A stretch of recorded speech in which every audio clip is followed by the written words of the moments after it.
확인된 정보를 신속히 전합니다. 코로나19 11시 통합 뉴스룸 시작합니다. 오늘 0시 기준 국내 신규 확진자는 22명 늘어 누적 확진자 수는 1,613명으로 집계됐습니다. 나흘 연속 20명대를 기록하며 안정적인 모습을 보여주고 있는데요. 잠시 뒤에는 중앙재난안전대책본부의 브리핑이 있을 예정입니다. 먼저 박광식 의학전문기자와 함께 이야기 나누겠습니다. 자, 박 기자, 8일 연속 50명대 이하고 나흘 연속 20명대를 기록하고 있어요. 네, 맞습니다. 네. 분명히 긍정적인 신호가 계속 유지되고 있습니다. 국내 코로나19 현황 오전 10시 발표된 자료를 좀 간단히 정리하고 넘어가겠습니다. 어제 22명 신규 확진자가 늘어서요. 지금 현재 확진자는 1,613명입니다. 그리고 사망자는 어제 4명 늘어서 229명이고요. 현재 국내에서 치료 중인 사람은 2,600여 명이 넘습니다. 그리고 완쾌돼서 격리해제된 분은 한 7,757명으로 지금 조사되고 있고요. 현재 검사 중인 사람은 14,268명입니다. 그리고 지금까지 누적된 검사 건수는요, 53만 8,775명이 검사를 받은 것으로 지금 나타나고 있습니다. 오늘 확진자 신규 22명에 대해서 분석을 해보면요. 지금 해외 유입이 절반 11명이고요. 그리고 지역 발생이 또 11명, 50%를 각각 반반씩 차지하고 있는 상황입니다. 구체적으로 검역에서 4명, 그리고 대구, 경북, 경기 각각 4명씩 지금 오늘 확진이 됐고요. 그리고 부산에서 3명, 서울 2명 순으로 지금 신규 확진자가 나타나고 있습니다. 대구하고 경북을 좀 주목해 봐야 되는데요. 서울이나 경기에서는 이제 해외 유입된 분들이 주로 이렇게 있는데 대구 경북 지역에서는 모두 지역 발생인 것으로 나타나서 아직 잔불이 꺼지지 않았다 이렇게 좀 볼 수 있는 상황이고요. 치명률은 2.16%입니다. 국내 확진자의 치명률은. 그래서 80대는 벌써 23%에 근접을 하고요.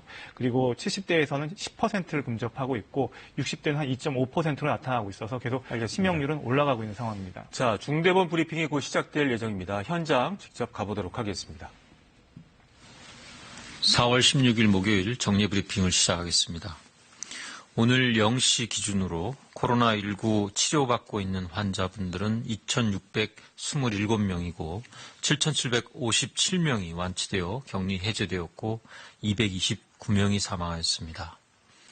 선거일인 어제 신규 확진 환자는 22명이며 격리 해제는 141명이었습니다.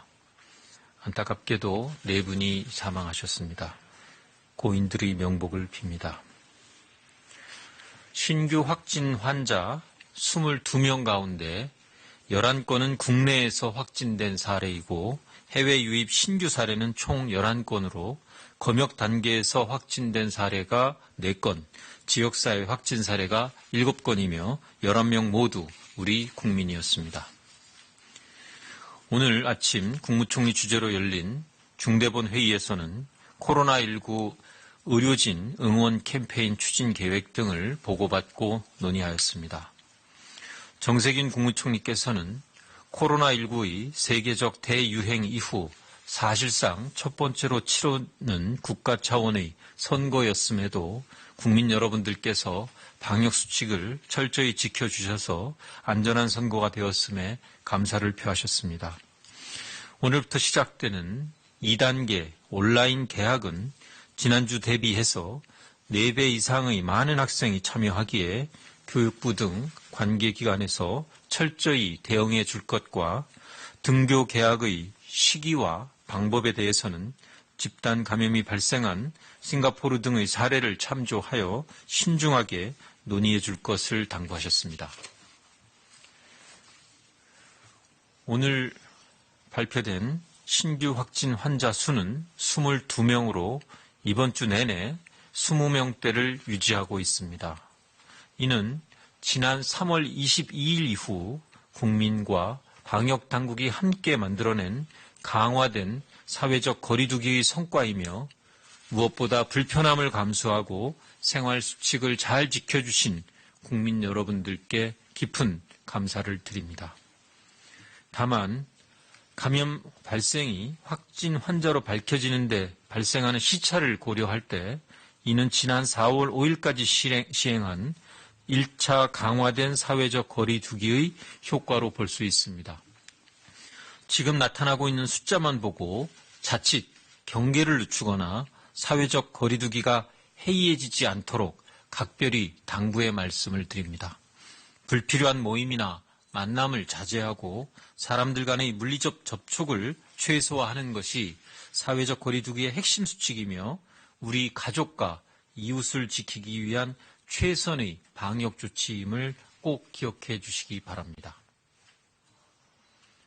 어제는 국회의원 선거일로 많은 국민들께서 투표에 참여해 주셨습니다. 높은 투표율로 인하여 다소 사회적 거리두기가 느슨해지지 않을까 우려가 있었으나 적극적으로 동참해 주신 모든 국민 여러분께 감사드립니다. 투표장에서 1, 2m의 거리를 두고 차분히 줄을 서고 손 소독제를 사용하여 꼼꼼하게 손을 닦는 등 모범적인 장면들이 여러 곳에서 목격되었습니다.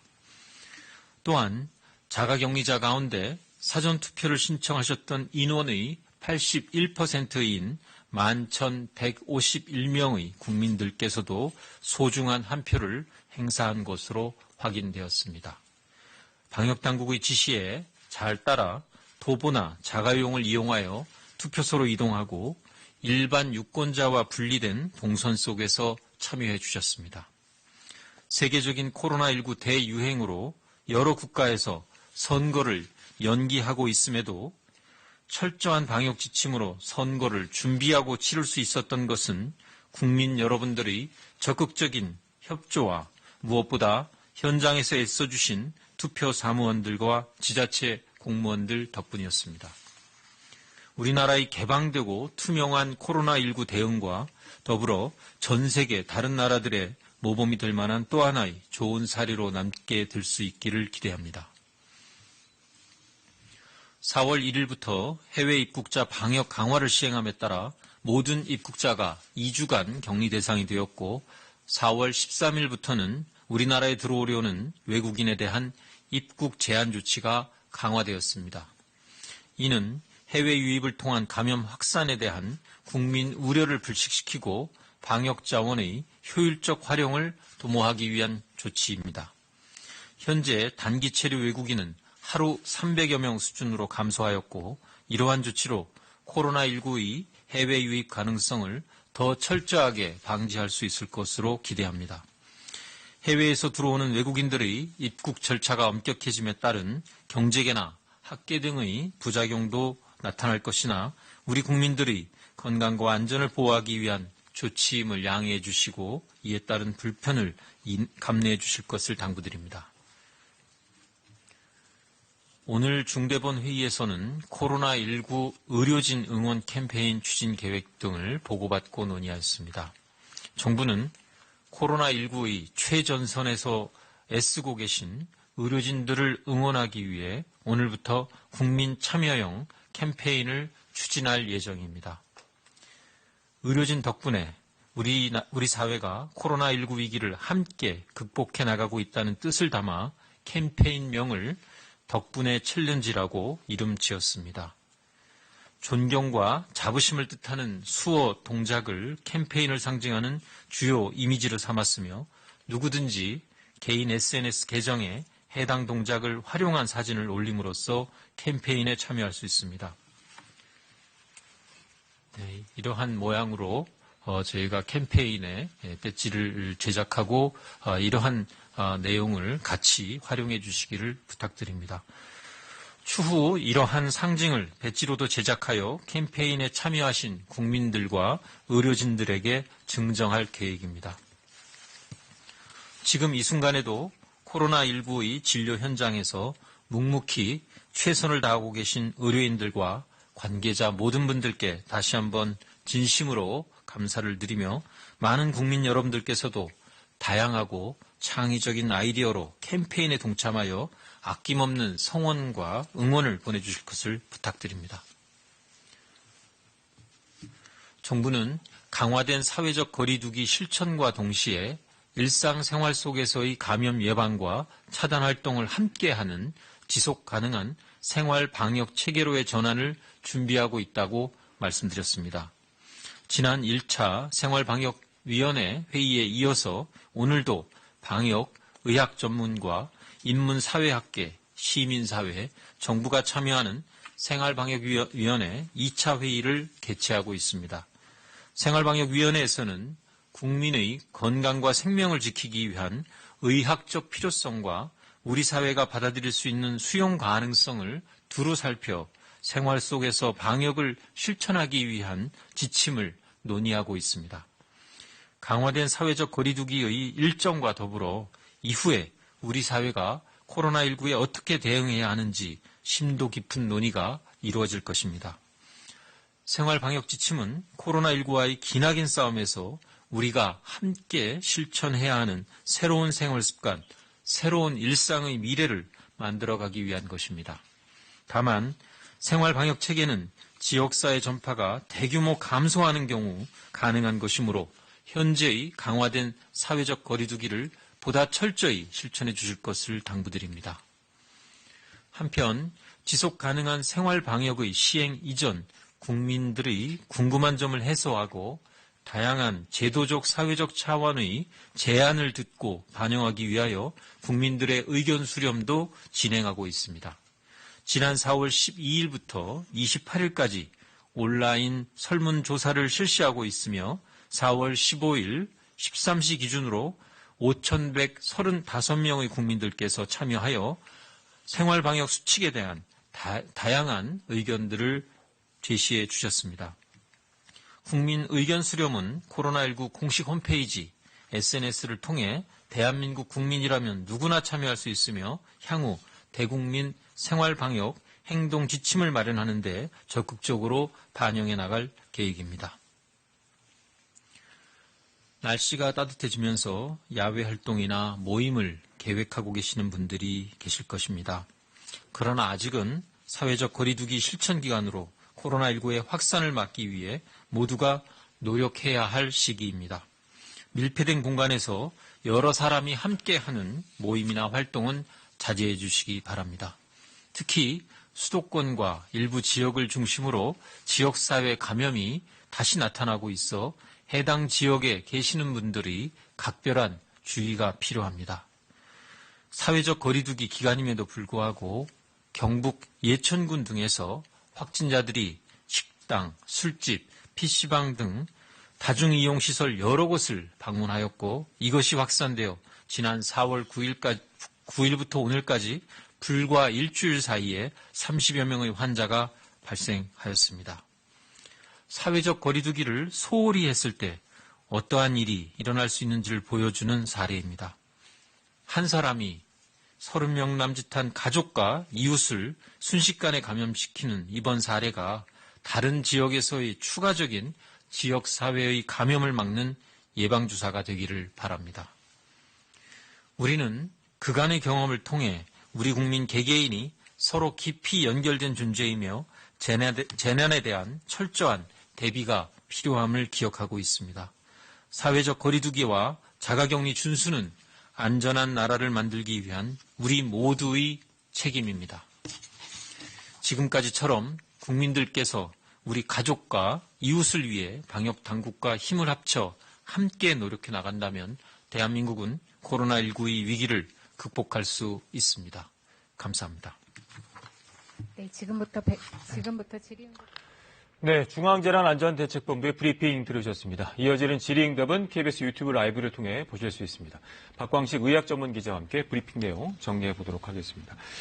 자, 먼저 어제 총선과 관련해서 특별한 사고 없이 안전한 방역 환경에서 이루어졌다는 얘기가 나왔네요. 네, 맞습니다. 네. 일단 안전한 방역 환경에서 이 4.15 총선이 잘 네. 치러졌다라고 평가를 했습니다. 사실 세계적인 대유행 이후에 첫 번째로 치른 국가 차원의 선거였고, 우리나라뿐만 아니라 전 세계적으로 이목이 그렇죠. 컸던 선거였습니다.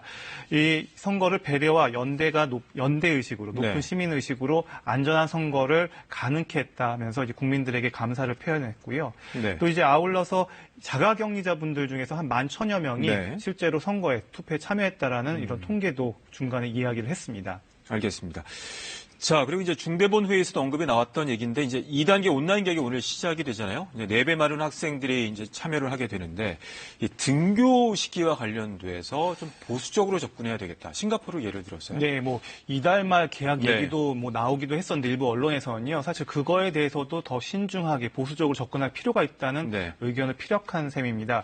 사실 생활 방역 체계가 지금 논의되고 있는 와중에서 많은 분들이 언제 개학을 할까 관심이 실제로 그렇죠. 많은데 온라인 개학이 아니라 네네. 실제로 이제 학교를 나가는 개학이요. 근데 하지만 이제 싱가포르 같은 경우에도 개학을 한번 했다가 집단 감염 사례가 있어서 다시 2주 만에 온라인으로 전환했던 사례가 있고 해서 아마 이 중앙재난안전대책본부에선 더 신중하게 개학의 어떤 시기들을 판단하는 것 같습니다. 실제로 이제 아울러 이제 오늘부터 이제 초등학교 저학년을 제외하고 2단계 온라인 개학을 네. 갖다 이제 시작을 하는데요. 사실 이 온라인 개학도 이제 지난주 대비해서 한 4배 이상 많은 학생들이 참여할 것이기 때문에 사실 뭐 실제 개학도 개학이지만 이 온라인 개학부터도 문제 없이 뭐 서버나 아니면은 접속이나 이런 장애 문제 없이 신중하게 잘 치러야 되는 시작해야 된다는 것들에 대해서 당부를 했고 이런 여러 가지 돌발 상황 발생 등에 대해서도 잘 신속히 네. 처리를 할 것을 그러니까 주문했습니다. 알겠습니다. 자, 그리고 이번 주 이제 20명대로 유지가 되면서 이제 우리가 안심하면 안 된다. 특히 이제 3월 22일 이후에 또 4월 5일까지의 효과다. 앞으로 좀 시차가 있기 때문에 더 신경 써야 된다. 이 사회적 거리 두기에 대해서 또 강조가 됐네요. 네, 그러니까 지금 20명대로 계속 유지되고 있는 게 강력한 사회적 거리두기 1차 기간이었죠. 1차 기간의 4월 효과다. 5일까지 했던 그 효과가 지금 나타나고 있는 것이라고 얘기를 했고요. 네. 그리고 지금 시차를 두고 발생한 숫자이기 때문에 이 숫자만 보고서 지금 마음이 느슨해지거나 우리의 사회적 거리두기가 완화돼서는 안 된다고 강조를 했습니다. 네. 실제로 이런 사람 간 접촉들이 만약 느슨해졌을 때 가족 감염은 물론 주변 지인들에게 퍼져서 한 명이 뭐 30명까지 네. 더 확산된 사례들을 언급하면서 그렇죠. 긴장의 끈을 놓지 않을 것을 계속 강조했습니다. 네. 이제 4월 19일까지 2차 강력한 사회적 거리두기 때문에 여러 번 언급을 했습니다만 이제 생활 방역 체계로 넘어갈 것인가, 더 지속할 것인가 여러 가지 논의가 있고 오늘 2차 생활 방역 위원회가 열린다고요. 네, 맞습니다. 지금 11시에 생활방역위원회 2차 회의가 지금 열리고 있는데요. 이게 생활방역, 이제 분명한 건 강력한 사회적 거리두기를 완화하는 개념이 아니라고 계속 방역 당국은 지금 정부는 계속 이야기를 하고 있습니다. 네. 이제 일상생활과 경제활동을 유지하면서 우리가 최소한의 방역은 계속 해야 된다는 건데요.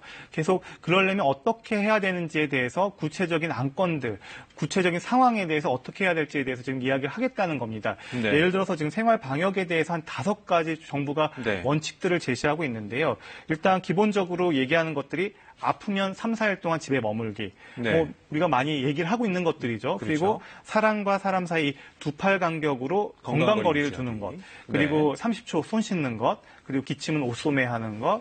뭐 매일 2번 이상 환기, 뭐 주기적인 소독 등 이런 것들 얘기를 하는데요. 사실 이렇게만 들으면 이게 좀 막연하지 않습니까? 이런 네. 것들에 대해서 예를 들어보겠습니다. 구체적인 상황별로 개방된 야외 공간인데 사람들이 밀집돼서 고정된 자리에 계속 앉아 있는 경우, 예를 들면 스포츠 경기. 야구장 같은 야구장이네요. 게 있겠죠. 네. 야구장의 경우에 그럼 앞서 말한 이 5가지 이 핵심 수칙을 가지고 적용을 하는 겁니다.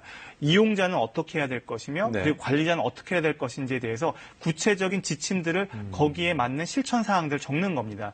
예를 들어서 아프면 3, 4일 동안 집에 있어야 되는 이용자 경우에는 야구장에 가면 안 되겠죠. 발열이나 네. 기침, 호흡기 증상이 있는 그렇죠. 분들은 가면 안 될 것이고 관리자에게는 어떤 지침이 부여가 되냐면 실제로 여기 온 사람들에게 체열을 다 재거나 야구장에 온 사람들 체온을 재고 그다음에 누가 왔는지 그거에 대한 어떤 명부를 작성하도록 하는 지침들을 네. 시행해야 되는 거고요.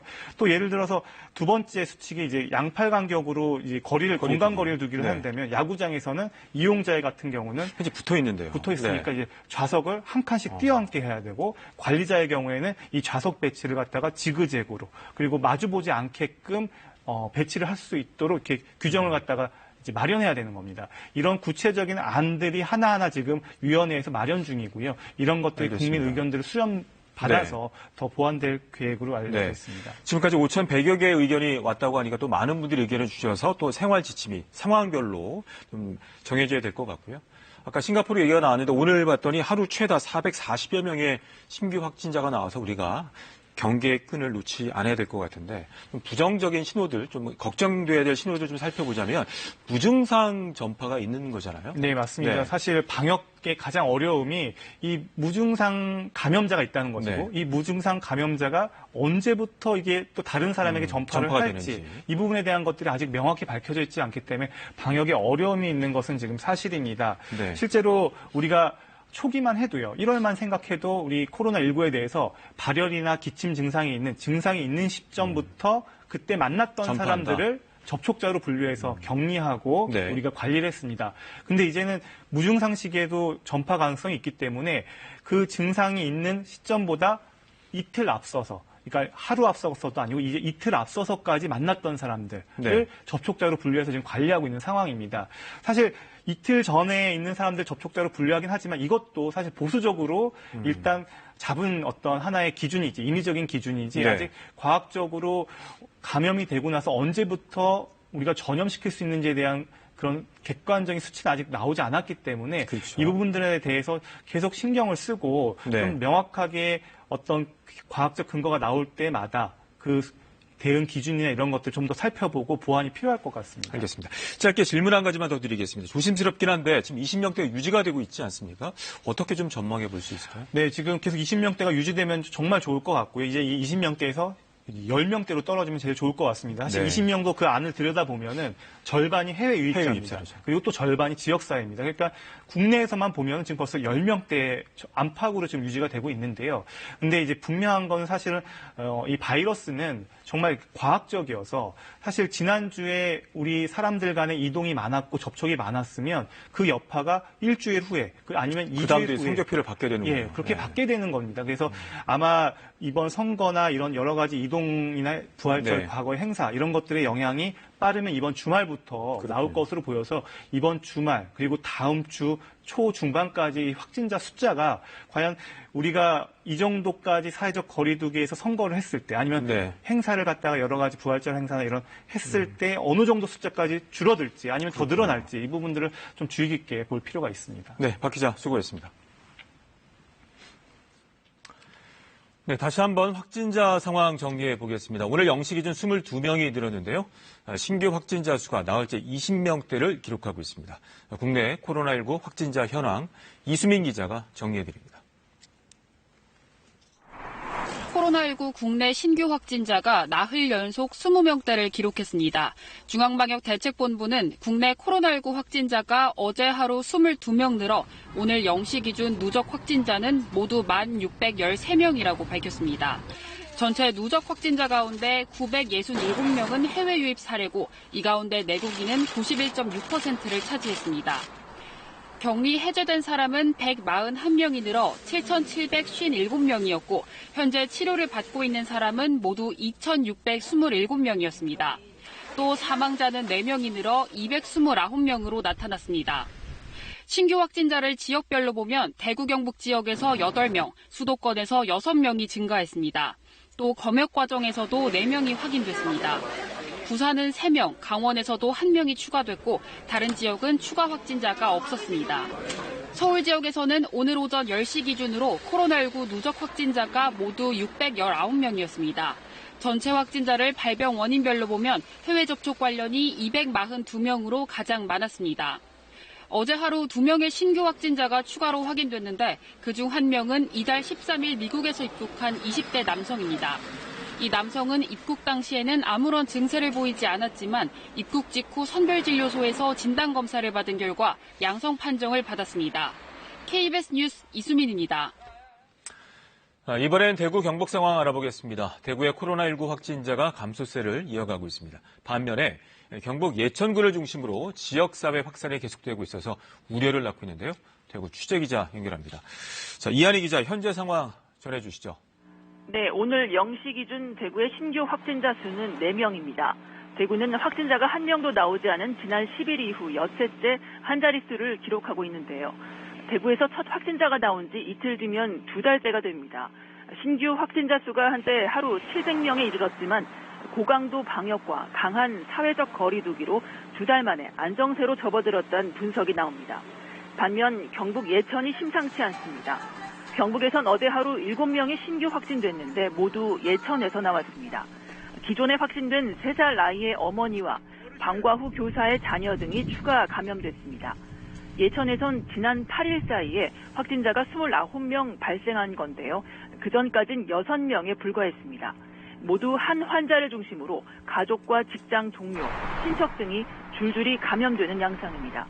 인근 안동시에 있는 경북도청 신도시의 임대아파트에서도 예천 확진자와 접촉한 학교 행정실 직원이 확진되기도 했습니다. 예천 확진자로 인한 밀접 접촉자는 300명이 넘어섰습니다. 그동안 경북에선 청도 대남병원 등 고위험 집단 시설 내에서 환자가 발생해 왔는데요. 최근엔 예천을 중심으로 감염 경로를 알 수 없는 지역사회 전파가 확산하는 것 아니냐는 우려가 나오고 있습니다. 방역당국은 접촉자를 자가격리하고 이동 경로를 파악 중입니다. 이런 가운데 완치 판정 뒤에 재확진되는 사례도 늘고 있는데요.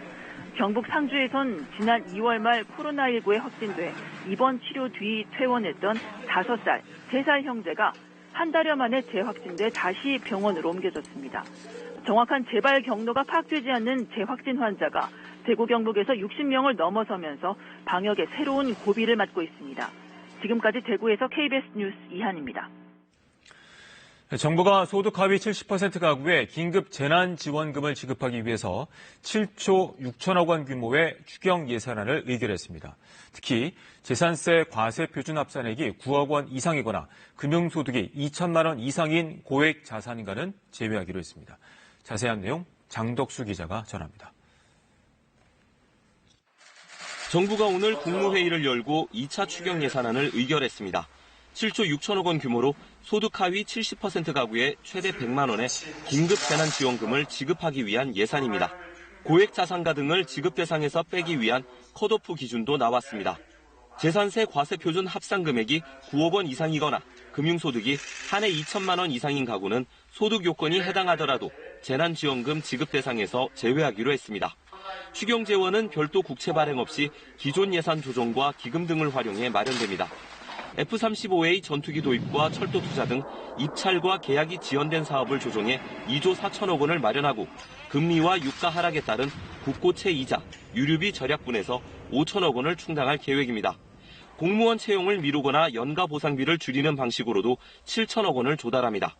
여기에 외평기금 지출 축소로 2조 8천억 원, 주택금융신용보증기금 등 기금 재원을 활용해 1조 2천억 원을 마련할 예정입니다.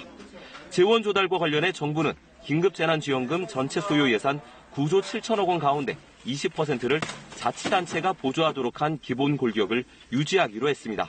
재정 여력이 있는 서울시의 경우는 다른 자치단체보다 많은 30%를 부담하도록 할 방침입니다. KBS 뉴스 장덕수입니다. 앞서 전해드린 것처럼 중고등학교 1, 2학년과 초등학교 4, 5, 6학년 학생들이 오늘 2차로 온라인 개학을 했습니다.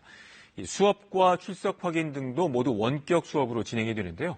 시스템 과부하를 막기 위해서 초등학생들은 앞으로 이 학습터를 이용하기로 했습니다. 보도에 홍석우 기자입니다.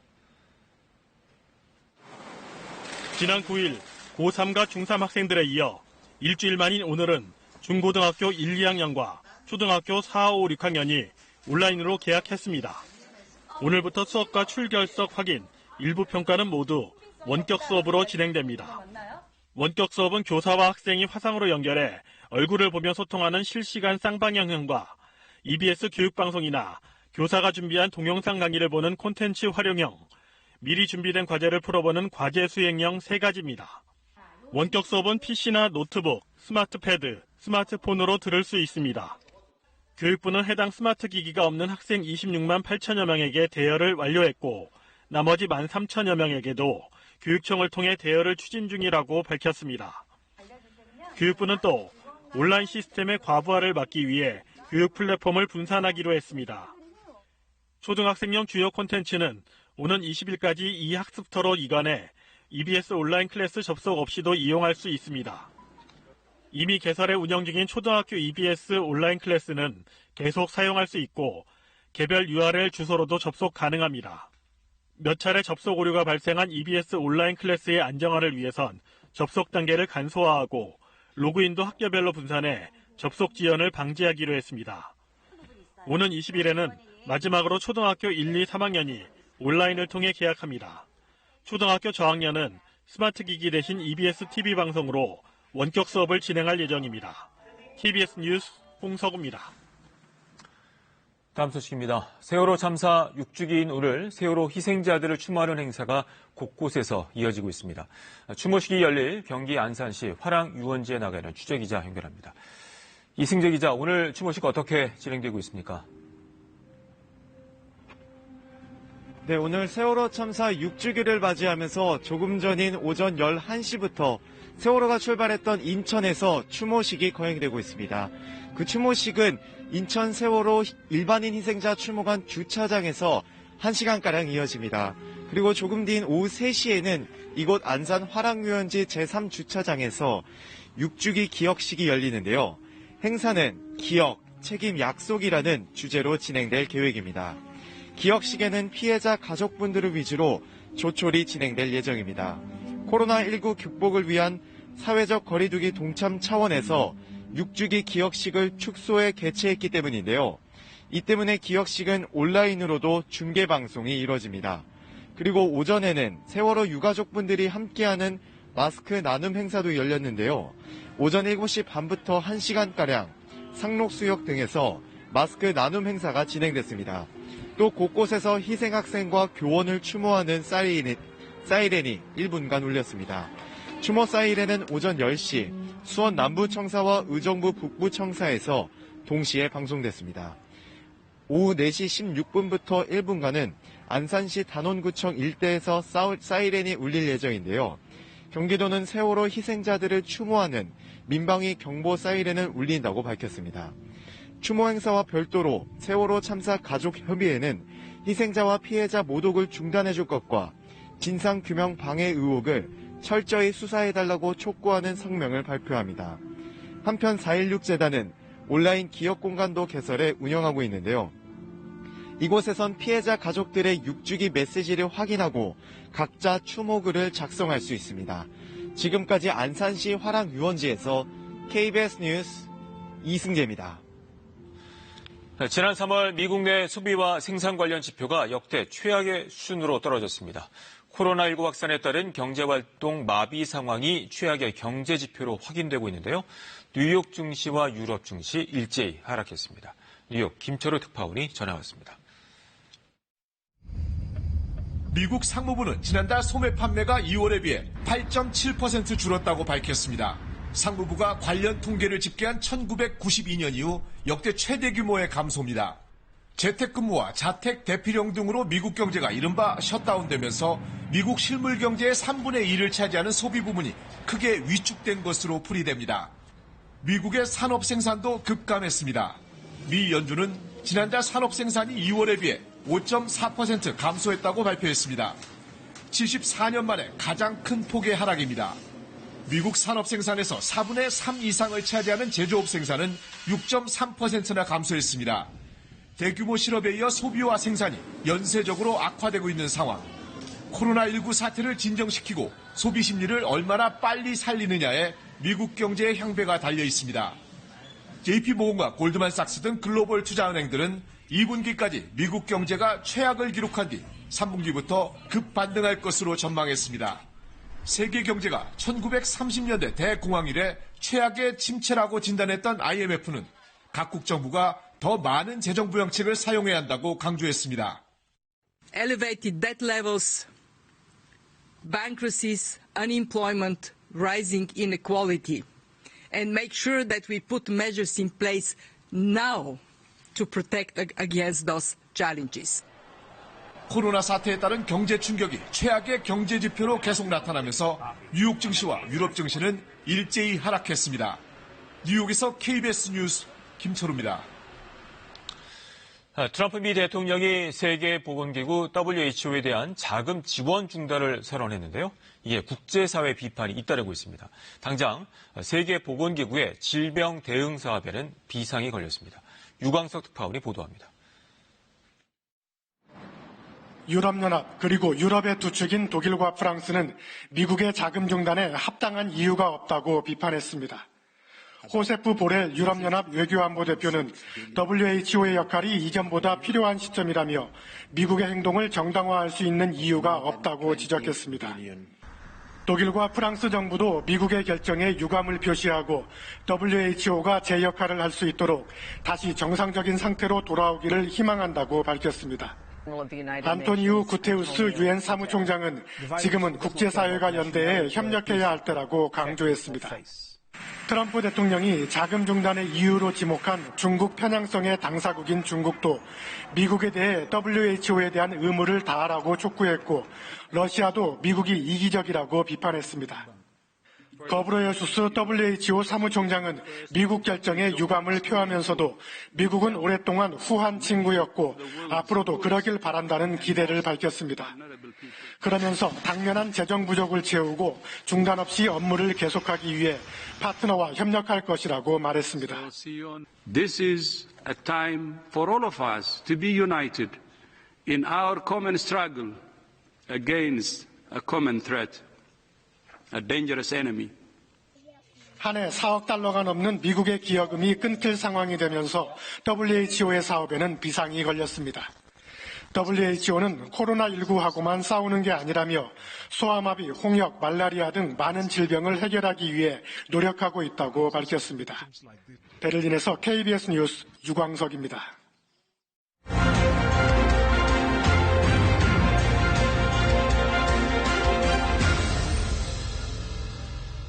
지금부터는 총선 소식 알아보겠습니다. 민주당이 압승을 거뒀습니다. 민주당은 비례정당인 더불어시민당과 함께 180석이 예상이 되는데요. 이 통합당은 개헌 저지선인 100석을 가까스로 지켜내는 참패를 했습니다. 선거 결과 먼저 홍성희 기자가 보도합니다. 민주당이 과반 의석을 훌쩍 넘어섰습니다. 지역구에서만 163석을 얻었습니다. 비례정당인 더불어시민당이 예측대로 17석을 얻으면 합쳐 180석에 이릅니다. 코로나19 위기 극복에 힘을 실어달라, 싸우는 사람 대신 일할 사람을 뽑아달라는 메시지가 유권자를 움직인 것으로 보입니다. 코로나19와 경제 위축이라는 국난의 조속한 극복에 혼신의 노력을 다하겠습니다. 반면 정권 견제를 위해 과반 의석을 호소했던 통합당, 지역구 84석입니다. 비례정당인 미래한국당이 예측대로 19석을 얻으면 합쳐 103석입니다. 선거 막판 세대 비하, 세월호 막말 파문으로 중도층 표심을 잃었다는 분석입니다. 우리 당이 국민께 믿음을 드리지 못했기 때문입니다. 모두 대표인 제 불찰이고 제 불민입니다. 거대 양당 구도 속 제3지대 구축을 외쳤던 민생당은 호남에 출마한 현역 의원들까지 전멸하면서 지역구에서 한 석도 얻지 못했습니다. 비례 의석도 얻지 못할 것으로 예측돼 의원 20명의 제3정당이 원외정당으로 전락할 위기에 처했습니다. 교섭단체를 목표로 했던 정의당은 6석, 비례 후보만 낸 국민의당과 열린민주당은 각각 3석을 얻을 것으로 예측됩니다. KBS 뉴스 홍성입니다. 이처럼 민주당이 압승하면서 범여권 정당의 의석수는 180석을 넘어섰습니다. 180석이면 헌법을 바꾸는 일 빼고는 국회 선진화법의 벽을 넘어 원하는 법안을 처리할 수 있습니다. 문재인 정부 후반기 국정 운영에 탄력이 붙을 것으로 보입니다. 이어서 정유진 기자입니다. 민주당은 지역구 당선자만 가지고도 국회 의석의 과반을 차지했습니다. 여기에 위성정당인 더불어시민당의 비례대표 의석과 열린민주당, 정의당의 의석을 더하면 범여권 정당은 180석을 훌쩍 넘어섭니다.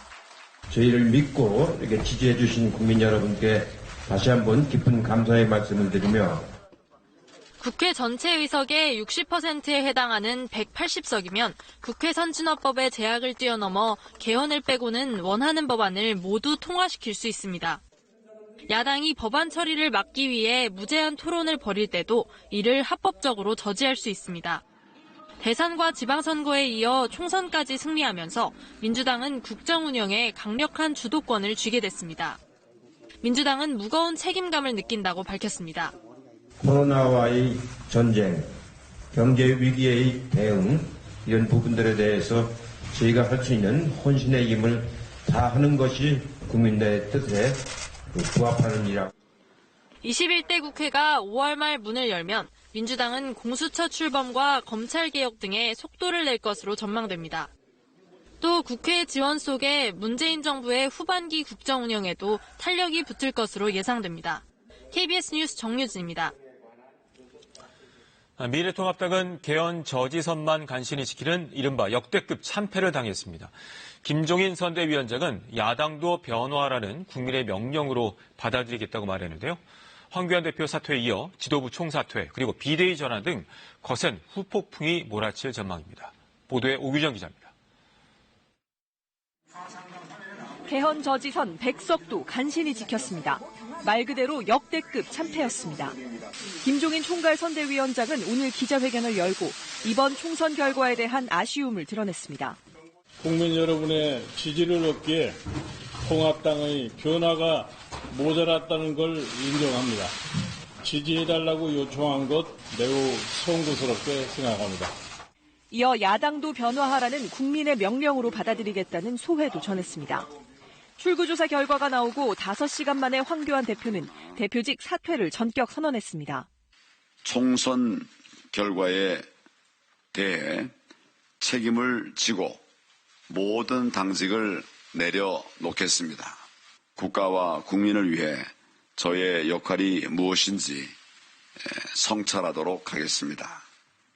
집권 3년차 중간평가 성격의 총선에서 참패를 거두면서 후폭풍 거셀 것으로 보입니다. 국회 주도권을 민주당에 넘긴 채 앞으로 4년 내내 끌려다닐 가능성 커졌습니다. 보수통합이라는 혁신을 시도했지만 한 번 떠난 표심을 되돌리기엔 역부족이었다는 분석이 나옵니다.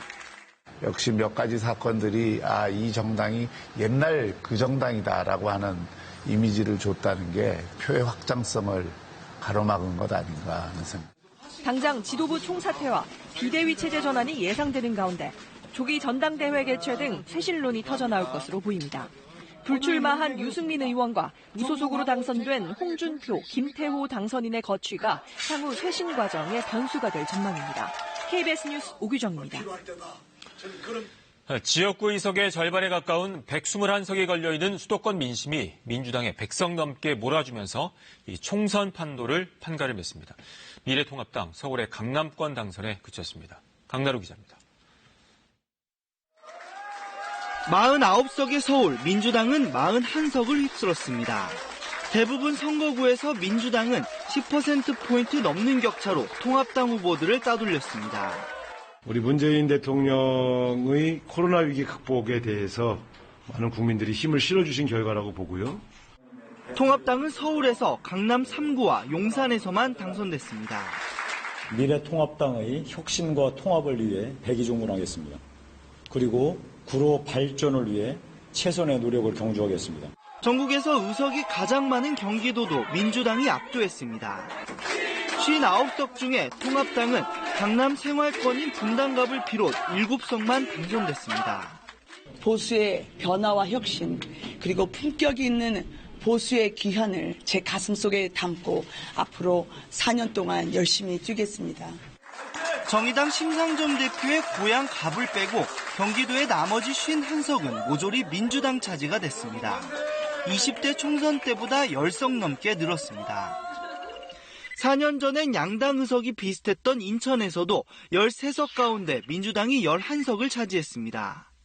수도권 표심이 민주당 손을 들어주면서 전체 판세 확연히 기울어졌고 여기에 지난 2번의 총선에서 균형추 역할을 했던 충청권에서 민주당이 통합당의 2배 의석을 얻으면서 이번 총선은 민주당의 압승으로 마무리됐습니다. KBS 뉴스 강나루입니다. 이번 총선 영남과 호남에서 특정 정당이 압승하는 지역주의 투표 성향도 더 깊어졌습니다. 이 4년 만에 지역주의가 심화된 건데요. 강푸른 기자가 보도합니다.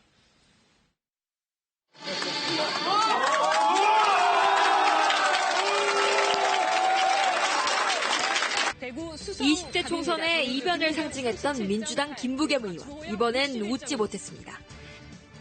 부산, 울산, 경남 역시 마찬가지입니다. 지난 총선에서 얻었던 8석, 이번엔 7석으로 줄었습니다. 반면 전통적인 강세 지역이었던 호남에선 잃었던 의석 모두 되찾았습니다. 지난 총선 호남에서 겨우 3석을 건졌던 민주당, 28석 중 27석을 차지하며 호남 맹주로 복귀했습니다. 통합당은 반대입니다. 대구 경북에선 무소속 홍준표 의원을 제외한 24석을 통합당이 석권했습니다. 반면 호남에서 얻었던 2석은 고스란히 내줬습니다. 자로잰 듯 뚜렷이 지역 의석이 나뉘면서 청년 자리는 더 줄었습니다. 청년 후보들을 처음부터 험지로 내몬 통합당. 30대 후보 11명 중 배현진 후보 1명만 당선됐습니다. 민주당 역시 청년 당선인은 소수에 그쳤습니다. 다만 지난 총선에서 26명으로 역대 최다를 기록했던 지역구 여성 의원 수는 이번에 28명으로 더 늘었습니다. KBS 뉴스 강푸른입니다. 내가 사는 지역이 아니더라도 승부가 궁금했던 관심 지역들 있으시죠? 막상 뚜껑을 열어보니 희비가 엇갈린 지역들 많았습니다. 제1야당 원내대표까지 지낸 나경원 후보가 낙선했고 같은 당 배현진 후보는 4선 중진 의원을 꺾고 당선됐습니다. 관심을 모았던 지역구 결과 김비치라 기자가 전해드립니다. 총선 불패를 일궈오던 4선의 현역 나경원 후보. 이번엔 민심의 선택을 받지 못했습니다. 사법개혁을 외치며 도전한 판사 출신 이수진 후보가 민주당 최대 승부처 중 하나인 동작을에 16년 만에 깃발을 꽂았습니다. 동작의 발목을 잡았던 구태 정치를 바꾸고 국회 혁신, 정치개혁을 하여 일하는 국회를 만들겠습니다. 2년 만에 리턴 매치로 박빙이 예상됐던 송파을. 뚜껑을 열어보니 다시 도전장을 내민 배현진 통합당 후보의 승리였습니다. 국민 대변인으로서 언제나 국민의 마음을 가장 먼저 헤아리는 배현진이 되겠습니다. 현 정부 청와대 출신 이력에 국민은 어떤 평가를 내렸을까? 대변인 출신 고민정 후보를 포함해 청와대에서 요직을 지낸 참모들 대부분 좋은 성적표를 받았습니다. 윤영찬 전 국민소통수석이 성남중원에서 4선 중진 의원을 꺾었고 정태호, 한병도, 이용선 후보까지 수석비서관을 지낸 4인방이 일찌감치 당선을 확정지었습니다. 대통령의 복심 윤건영 전 국정상황실장도 3선의 김용태 후보를 제치고 자존심을 지켰지만 정치가 제 역할을 할 수 있도록 혼신의 노력을 다하겠습니다. 박수현 전 청와대 대변인은 5선에 도전한 정진석 후보를 만나 쓴잔을 삼켜야 했습니다. 막말이나 비하 발언으로 논란의 중심에 섰던 후보들. 세월호 막말로 제명됐다 완주한 차명진 후보는 큰 표차로 낙선했고 성비하 팟캐스트 출연 논란을 빚은 김남국 후보는 접전 끝에 당선을 확정지었습니다. 낙천과 공천이 여러 차례 뒤집혔던 통합당 민경욱 후보는 경합 끝에 민주당 정일영 후보에 패했습니다.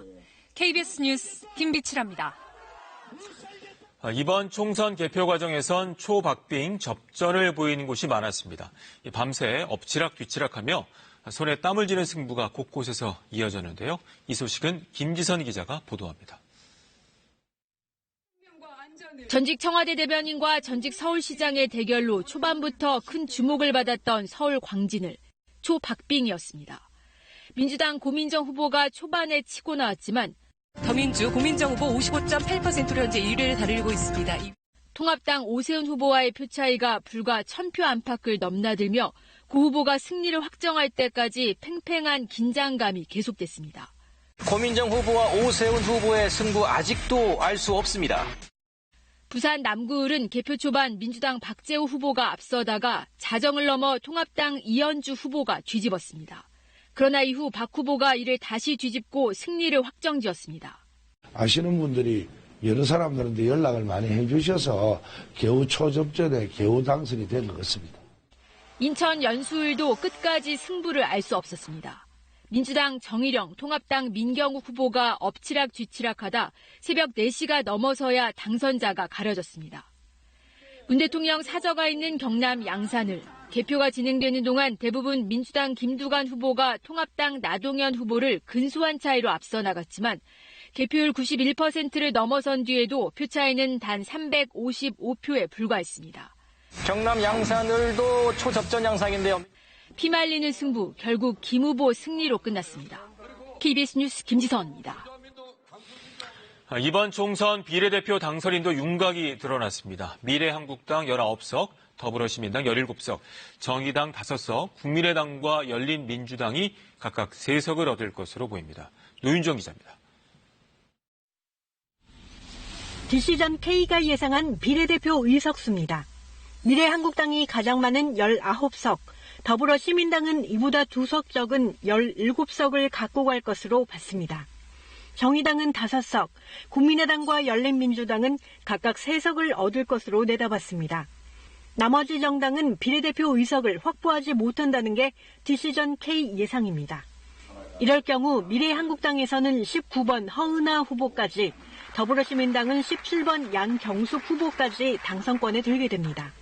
정의당은 5번 이은주 후보, 국민의당은 3번 권은희 후보, 열린민주당은 3번 강민정 후보까지 당선권입니다.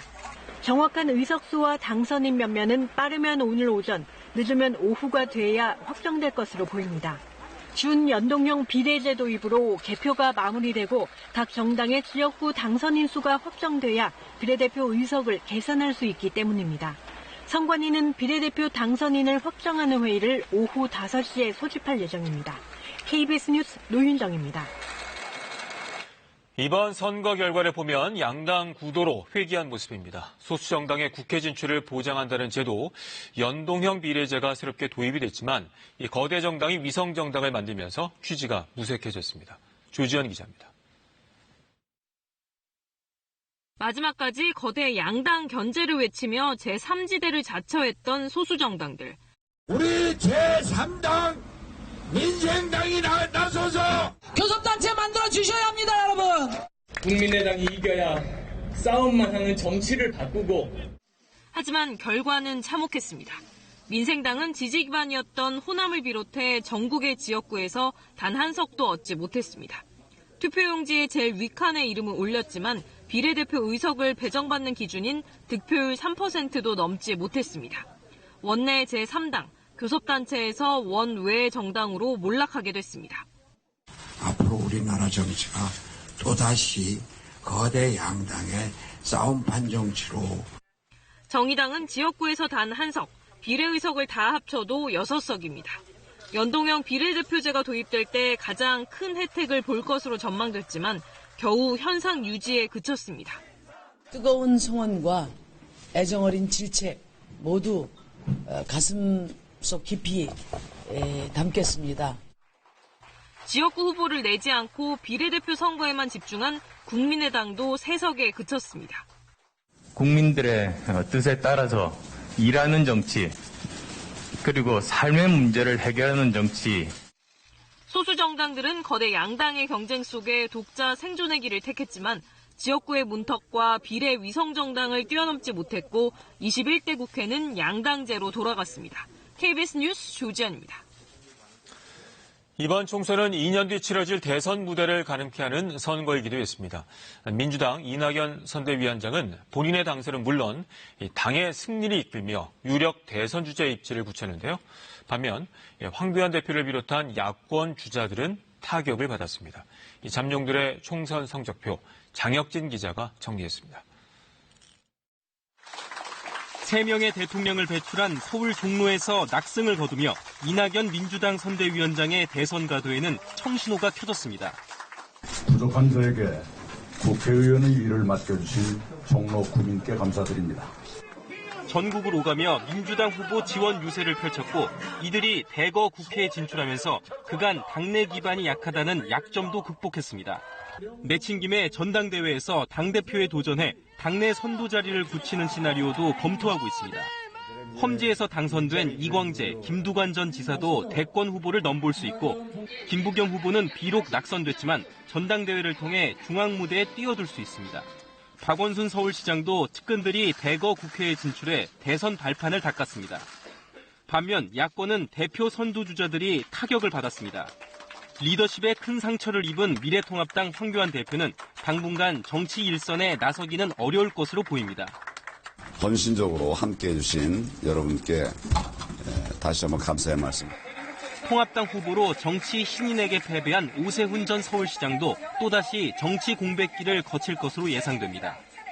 야권에선 무소속으로 당선된 홍준표 전 대표와 김태호 전 경남지사 등이 주목받을 수 있습니다. 백이종군한 유승민 의원은 당직을 맡지 않았던 덕에 오히려 선거 패배의 책임에서 한 발 비켜설 수 있습니다. 안철수 국민의당 대표는 기대에 못 미친 정당 득표로 입지가 좁아졌습니다. KBS 뉴스 장혁진입니다. 미래통합당 공천에 탈락해 무소속으로 출마했던 후보 상당수가 공원대로 당선됐습니다. 홍준표 전 대표, 김태우 전 지사 등 4명인데요. 이들은 당으로 돌아가 자신의 역할을 하겠다고 밝혔는데 특히 홍준표 전 대표는 당권 도전 의지를 숨기지 않았습니다. 송낙규 기자입니다. 미래통합당의 전신 자유한국당 홍준표 전 대표. 거듭된 당의 서울 험지 출마 요구를 거부하고 대구 수성을에 출마했는데 박빙 승부 끝에 당선됐습니다. 복당 의사와 함께 당권 도전 의지 숨기지 않았습니다. 대구시를 바꾸고 대한민국을 바꾸는데 전력을 다하고 당으로 즉시 돌아가서 야당을 새롭게 만드는데 전력을 다하겠습니다. 역시 고향 출마 뜻을 고수했던 김태우 전 경남지사도 통합당 후보를 꺾고 결국 생환에 성공했습니다. 컷오프 결정으로 탈당해 무소속 출마한 인천 동구 미추홀을 윤상현 의원, 강원 강릉 권성동 의원도 당선돼 모두 사선에 성공했습니다. 이제 저는 당으로 돌아갑니다. 미래통합당으로 돌아갑니다. 돌아가서 야당 원내 대표에 도전을 하겠습니다. 황교안 대표는 당초 복당 불허 뜻을 밝혔습니다. 그러나 당 지도부 공백 상태로 이 같은 입장에도 변화가 예상되고 앞으로 당권 싸움도 치열해질 것으로 보입니다. 4년 전 국민의당 소속으로 당선됐던 이용호 의원은 이번엔 무소속으로 당선되며 호남에서의 민주당 전석 석권을 막아냈습니다. KBS 뉴스 송낙규입니다. 코로나19 통합 뉴스를 마칩니다. 잠시 뒤에는 2020 총선 특집 12시 뉴스가 이어집니다. 고맙습니다.